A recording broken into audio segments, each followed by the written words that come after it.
Okay, we're here for another interview then with Dave Giddings today, who is a genuine ninja, which we are very much looking forward to talking about today. So, hi Dave, and first of all, thank you very much for coming on. No problem at all, Dan. How can I help? Fantastic. Let's get started then, because it's an interesting one. This, like, I haven't had much to do with ninjitsu before or anything like that, and it's quite an art that's specialist, I'd say, and not particularly mainstream, or as mainstream as maybe it was. So let's maybe discuss a little bit about that. But first of all, how did you get started then in training? Okay, yeah. So I first came to ninjitsu back in 1989 while I was in the army. Okay. I was in a regiment called the Royal Green Jackets. And while I was there, one of the corporals there taught judo. Okay. So I did a bit of judo and did about 6 months of that. And then he introduced me to a guy locally who was teaching ninjitsu, and like yourself, I've never really heard much about it, never actually done anything with it at all. So it was kind of like, okay, see what it's like. Cool. And it was just a really good fit for me. I found the sort of the way it was taught, how the techniques were explained, worked really well for me as personally, and that's where it really started from. Okay, fantastic, good. So what was it that gripped you initially? What were you looking for from the martial arts? Were you looking for self-development, personal safety, or Yeah, I mean, some of it was obviously the whole ninja thing, I suppose. That's something of it. You can't really deny that. But a lot of it was the fact that it didn't concentrate just on one particular aspect of martial arts. It wasn't just throwing, it wasn't just striking. It was a whole everything, really. Okay. Plus all the weapons. And I've always had quite an interest in weapons. I mean, I did archery as a child. I did fencing at school a little bit. You know, so that's always been there. That plus the whole being able to sense the intent of an attacker without seeing them, that kind of thing, that really drew me into it a lot, I think. Okay. And I read some of the early Stephen Hayes books, who was one of the most sort of famous publicized people for the art, as it were. So yeah, it was very much those kind of things. And I found the idea of it being more about survival rather than winning a fight made a lot of sense to me. Okay, fantastic, good. So you continued training then, I would imagine, for a number of years, continued progressing up, and gained black belt. Is that the way that it works in kind of? Yeah, absolutely. So the way the gradings and everything work is you have 9 Q grades, which are your under black belt grades, if you like. The only difference I'd say I've seen with the ninjitsu as compared to other martial arts is that you always have the same belt color. That doesn't change. Okay. Yeah. So once you've got your first belt from being white belt, for the men it's green and for the women it's red. Just how they do it. Yeah. And then you just go through each grade as you go along. And the only way you can tell what level the other person is by the badge on the jacket, and if they have what they use was star systems. So you have 5 stars as you go through. Silver from 9th Q up till 5th Q, and then they go to gold for 6th up to 9th Q, 6th up to 4th up to 1st Q. Sorry, so it goes that way. And then your downgrading, which comes next. There's not really a set pattern how that's done. Okay.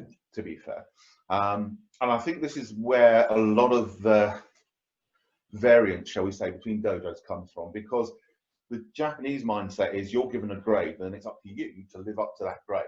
It's up to you how you go forward. So you're not kind of spoon-fed everything. You're basically told, well, this is what you're expected to be able to do. There you go. And because of that, there's quite a variation in how each grade is done, how the black belt test is done, and so on. The only consistency that I've seen, realistically, is the 5th Dan test. That's the one where you kneel down, someone stands behind you with a shinai, and basically tries to hit you on the head without saying anything. And you have to feel the intent of them going to hit you and move out the way before you get hit. Okay, fantastic. So that's your 5th Dan test, and that's very much a fixed point within the Bujinkan. And how do you train that then? How do you train that for a 5th? So the way you start by training that is you have to try to use intent in your training. So this is not just being aggressive and trying to beat the other person up, but this is that when you go to punch them, they feel like you actually want to hit them, even though you have that control not to break somebody or anything like that. So you develop the ability to project intent in the techniques. So the person who's training with you gets a real feel for what it would be like, as it were, as much as you can within training. Once you can project the intent, then you start to work with noticing that intent. And to be honest, most people can do this, because you will get times where you'll be sitting somewhere and you'll feel somebody staring at you. Yeah, the hairs on your back of your neck go up.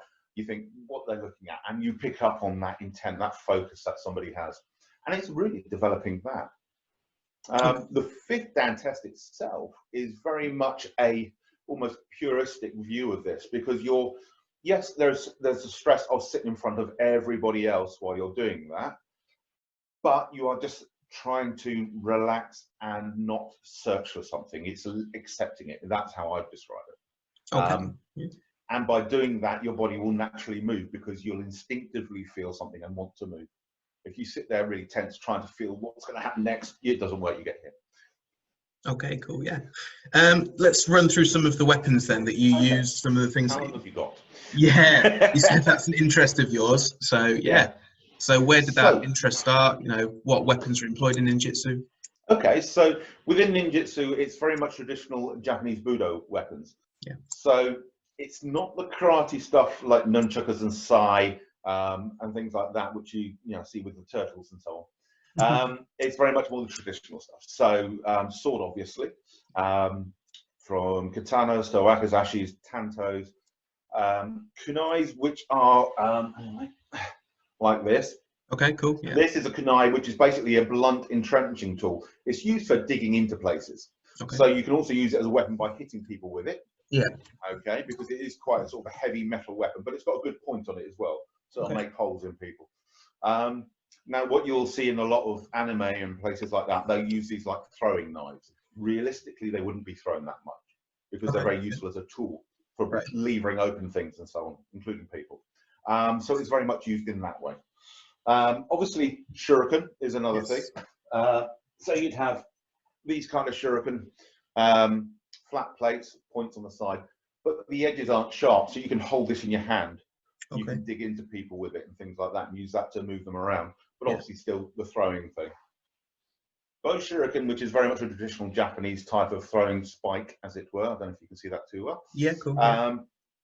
That was used a lot as well. And again, the shuriken are more for discouraging people rather than actually killing them. You'll see in a lot of times in the movies, people throw shurikens and people will drop dead.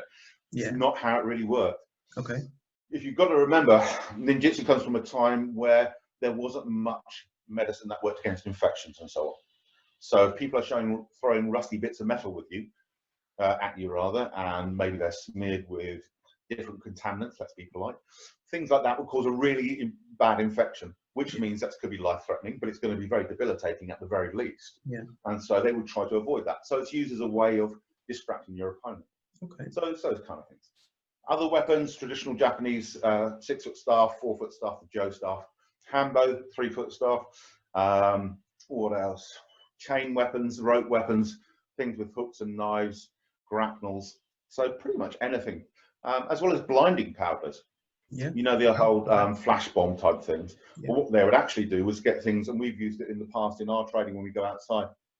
You get an egg, take a little bit off the top of the egg to get rid of all the contents, and then you fill it with powders. And if you're being nasty, it'd be filled with iron filings, chili, salt, all those sort of things. So when you throw it at somebody after cracking the egg, basically it causes their eyes to lose the ability to see. And if it's got the iron filings, it's going to cause a lot of damage. Wow. So there's quite a few weapons and quite a wide variety: blowpipes, bows and arrows, everything. Wow, yeah, cool. Sounds super fun, I've got to say.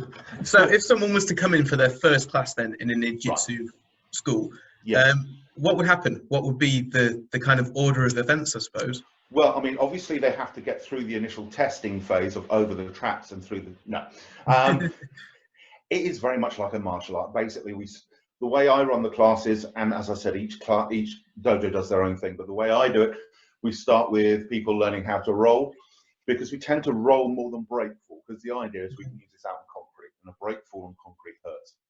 So it's about being able to roll away, protecting your spine, so you're going diagonally across your back. But also, if you're rolling forwards, you've got to be seeing what's going on behind you. So you have always rolling off at angles. You're not going straight in a line. Okay. So we started rolling. Then we go on to techniques. Now, classes tend to last an hour and a half to 2 hours. And 2/3 of that will be unarmed techniques, whatever we're particularly looking at. And then the other third will be weapons. Now, I know some places will only do unarmed stuff up until you get to a certain grade, and then you start looking at weapons. Yeah. But I tend to put weapons into everything because I think if you train with weapons, your unarmed stuff gets better. Okay. And if you train unarmed, your weapon stuff gets better. If you leave weapons until they're at a certain level, then all that training they've done up to then almost kind of disappears because they get so focused on holding a sword or a stick, they forget to move their feet, things like that. Right. Yeah. But if they're used to using them, then you can progress both sides of that movement together. And so that's how the class would run. Okay, brilliant. Yeah. Okay. Do you ever find then that you kind of mentioned it a little bit, but the difference between the ninjutsu that you teach, that you practice, that you see as an art, and what's portrayed in film, TV, book, Right. etc. Is this kind of literary license, or is this based on something? Exaggeration. Absolutely. Exaggeration. Yeah. I mean, the way this happened, ninjutsu first came to the Western world around about the mid-70s, early 80s. And what happened at that point, a lot of people were doing all this flashy stuff to get people to notice it, which you can understand. Sure. But the downside of that was places like Hollywood, places that made the films, took all the flashy stuff and built on that rather than looking at the more practical side of it. So, of course, you now have people who can disappear, people who can fade into shadows and no longer be in a room, even though all the doors and windows are shut, that kind of stuff. Yeah. So that's why the film version of ninjutsu is usually quite an exaggeration on what you could actually do with the art. Perfect. Okay. And what do you think the essence of ninjutsu is then? The essence of the art? Well, the symbol for nin of ninjutsu is a heart under a sword. So the idea of ninjutsu is about perseverance. It's about enduring, survival, if you like. It's not about winning a fight. Yeah. The way I tend to tell people about this is, if you look at a karateka or a taekwondo practitioner, if they got into a fight, they'd be very much focused, because it's a competitive martial art, which is brilliant, but they're very much focused about winning the fight. So even if the person is knocked down, they're still going to stay there and still keep fighting till they feel they've won. Yeah. Whereas with ninjutsu, it's more about, once they're out of the way, you leave, you get out of there. Yeah. You know, we do a lot of things like disabling things like stamping on ankles, stamping in knees, you know, so the person can't chase after you. The only reason you'd ever stay after something like that is somebody else was threatened that you were trying to protect. But a lot of this is about getting away. Ninjutsu itself is not the art of assassination, which is what a lot of people seem to think. The original people that practiced ninjutsu were more intelligence gatherers, if you like. Think of them like spies, like the CIA. Okay. So they would go in undercover, they'd get information, they'd sow disinformation, they'd poison water supplies, they'd do things like that. So if they were going in and killing people, you'd lose that asset which you spent so much time getting in there. So it was more of a case of, if you were discovered, you just wanted to get away without no one finding out who you were. So that's why it's very much an escaping martial art, if you like. Perfect. And what do you think attracts people to ninjutsu today then, in kind of the modern world? A lot of it's going to be the movie stuff, bit. Isn't it? You know, a lot of it's going to be that whole thing. But I think once they actually start training in a dojo that teaches it correctly, they start to see the actual effectiveness of it, the use of the minimal amount of power to actually do something. You know, we emphasize a lot on moving feet, using body dynamics to achieve a lot rather than just brute strength, because there's always going to be somebody else bigger and stronger than you. And if you get so involved in fighting one person, all their friends are going to turn up and kick your head in. So it's about having that global awareness. But yeah, a lot of it is going to be the whole fantasy type side of things that I think draw people in. But I think once they actually start seeing it and seeing it actually work effectively, then that develops into something else. Yeah. It's probably one of the lesser known martial arts in terms of what you do in classes, what the grading system's like, what in terms like the progressional level, etc. If you compare it to, say, karate, aikido, jiu-jitsu, some of the other traditional Japanese martial arts. Why do you think that is? Is it because of the origins, or is it? Some of it is the origins. It didn't really come over to the UK until the mid-80s, so it's quite a young martial art in that respect. And the portrayal of it in Hollywood and so on, I think people look on it and see it as just and not a serious martial art. Let's put it like that. You get people who say, "Oh, I teach ninjutsu," and you look at them and you know they're doing kickboxing in black pajamas. You know, it's a lot of people try and pull that to help sell their school. Yeah. If ninjutsu was looked at correctly and taught correctly, then I think you would find there'll be more people interested in it. But there's Okay. so much hype around it. I think that's why you don't get the huge intake of numbers. That's not such a bad thing, to be absolutely honest. You know, if you've got a small dedicated core of people training, it's much better than having 50 people who are only there for 6 months or a year or so. Yeah, sure. Yeah, definitely. Yeah. Let's talk about you a little bit more then. So, Okay. have you studied in Japan? Have you done things like that? Yeah, I've been to Japan 3 times Okay. so far. Yeah. I've went in 2009 and did my 5th Dan test, the one Yeah. where they try and hit you on the head. And then I went back 4 years ago and was awarded my 10th Dan. Wow. And then I went a couple of years ago and I got 10th Dan at the 5th level, which is kind of the highest rank you can get within the Bujinkan. Okay. So, Fantastic. yeah, been about 3 times. Trained in Hatsumi's class, all that sort of stuff. So yeah, no, it's good. What was the experience like of training with Hatsumi then? Because he's probably one of he's the man for ninjutsu. Yeah. Absolutely. Yeah. I mean, if you want to train ninjutsu, that's the person you want to train with in his classes. It sounds a little bit grandiose saying I've trained with him. I haven't trained with him. I've trained in the classes he teaches. Got it. Okay. Because there's that whole student teacher relationship thing there, which you need to be there for a long time regularly to get that kind of level. And most of us can't just afford to stay in Japan or move there. But the way they train in Japan is very different to how the training is done in the UK sometimes. Okay. It's very much more controlled, very much about moving slowly to get the actual movement and the essence of the movement. And I think one of the criticisms that we find with ninjutsu is people say, oh, because you don't do sparring, then obviously it's not effective. And it's not as accurate as that, I feel, because we still do randori, which is free practice. We give people a set of premises like, you're going to do this, this, and this, and you need to do something against it. And it's not at full speed sparring, but it's a little bit quicker than training. Okay. But in Japan, because half the reason it's practical, there's so many people in a small room, you can't go hell for leather. But also people want to train long term. Yeah. This is an art which can be developed to somebody of any age because of the way it works. It's not a fixed way of doing things. It's not reliant on strength and speed. It's about positioning, distance, and so on. Okay. So in Japan, the training is different. And it's not just Hatsumi Sensei that teaches, it's also his senior Japanese instructors that teach as well. So you can go to different classes and some of them focus on different things. So there's a sensei over there called Somier who concentrates mostly on sword and does a lot of work on sword in his classes. There's another sensei called Shirashi Sensei who is very gentle, very moving, and he always talks about footwork, spine work, handwork in that order. That's how you do the technique. Yeah. And it shows how you can just achieve taking people off balance with very minimal force. So yeah, it was really, really good experience over there. And I managed to go up to the Togakushi shrine, which is where Tokyo Ninjutsu comes from, which is the one that we is our lineage, if you like. Okay. So that was quite interesting, going around there and seeing some of the exhibits they had up there in the museum and so on. Perfect. Yeah. When did you decide to open your academy then? What brought that about? Yeah. So when I got my black belt, I'm in Newbury in Berkshire, and we seem to be in a little bit of a black hole when it comes to martial arts because there's not really many around. Well, there's no one around here that does ninjutsu apart from myself.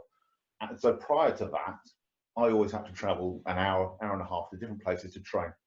And when I got my black belt, the person that used to come to Newbury to teach the classes for me said that they couldn't do it anymore.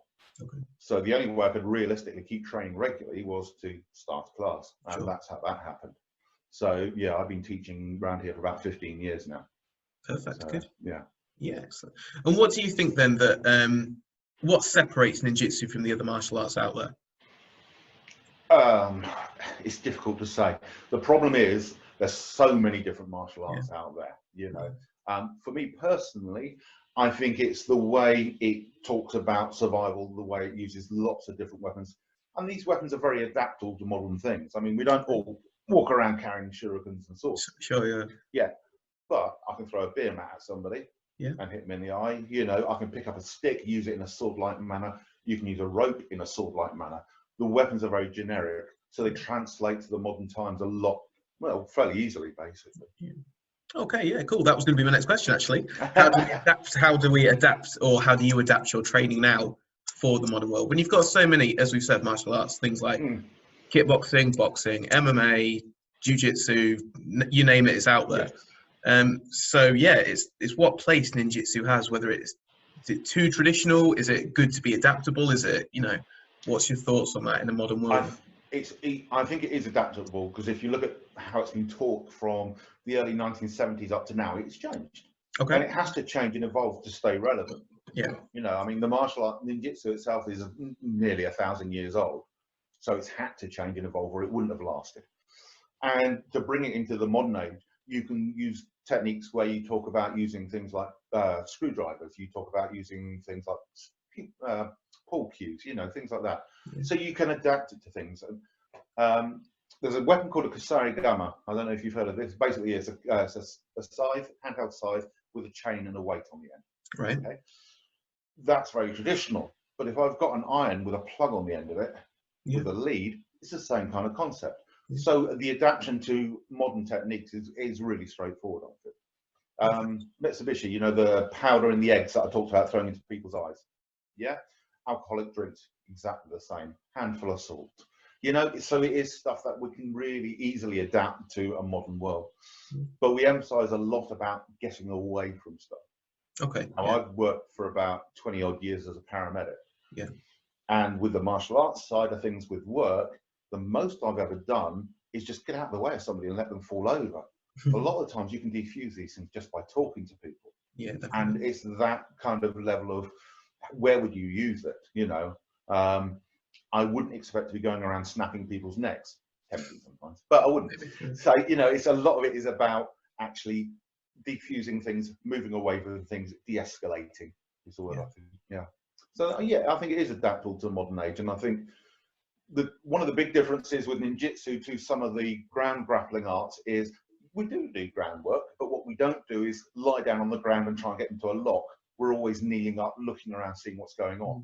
Yeah. And we're not looking for a submission, so we're not doing joint locks, we're doing joint breaks. Yeah. So it's those kind of subtle differences, I suppose. Yeah. Where do you see your future and your training and progression going then in the next 10, 15, 20 years? Well, hopefully I'll still be training by then. Where do I see it going? I think a lot of it is much more of a deeper dive into the art itself. Okay.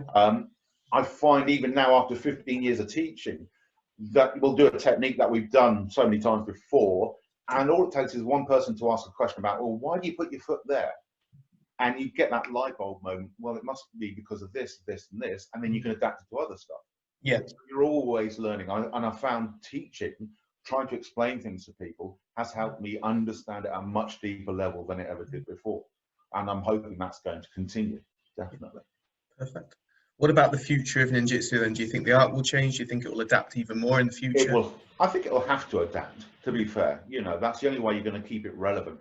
But I think it should keep its traditional roots, because if you lose that tradition, that background to it, then the adaptation starts going off in all weird and wonderful ways. So it has to be based on a foundation that's very traditional, but you should have the ability to look at that and go, well, how do I adapt it to what I do now? A lot of dojos within ninjutsu use something called the Tenchi Jin, which is, basically came out in the late 70s, early 80s. And it's a format of all the different techniques, okay, from beginner to black belt. And we use that consistently in our dojo. And it shows when we do our black belt gradings at the level people get to. By using that, they have a very good understanding of the fundamentals, because your black belt's your foundation. It says, the basics, and then the rest of it is progression from there. There's a particular set of techniques called the Kion Happo, which is 8 sets of techniques. And I've always referred to that as, it's almost like musical notes. You know the notes, you can play the notes, great.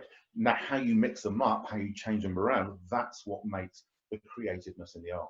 And that's how we try and look at it. Perfect. Okay, thank you very much, Dave. That was really good. All right. Okay, fantastic. So we hope you can get back to your dojo really soon after this all hopefully blows over at some point. But until then, thank you very, very much. No, it's been a pleasure. Thank you for inviting us in. You're very welcome. Okay, thank you. Thanks. Thank you. Bye.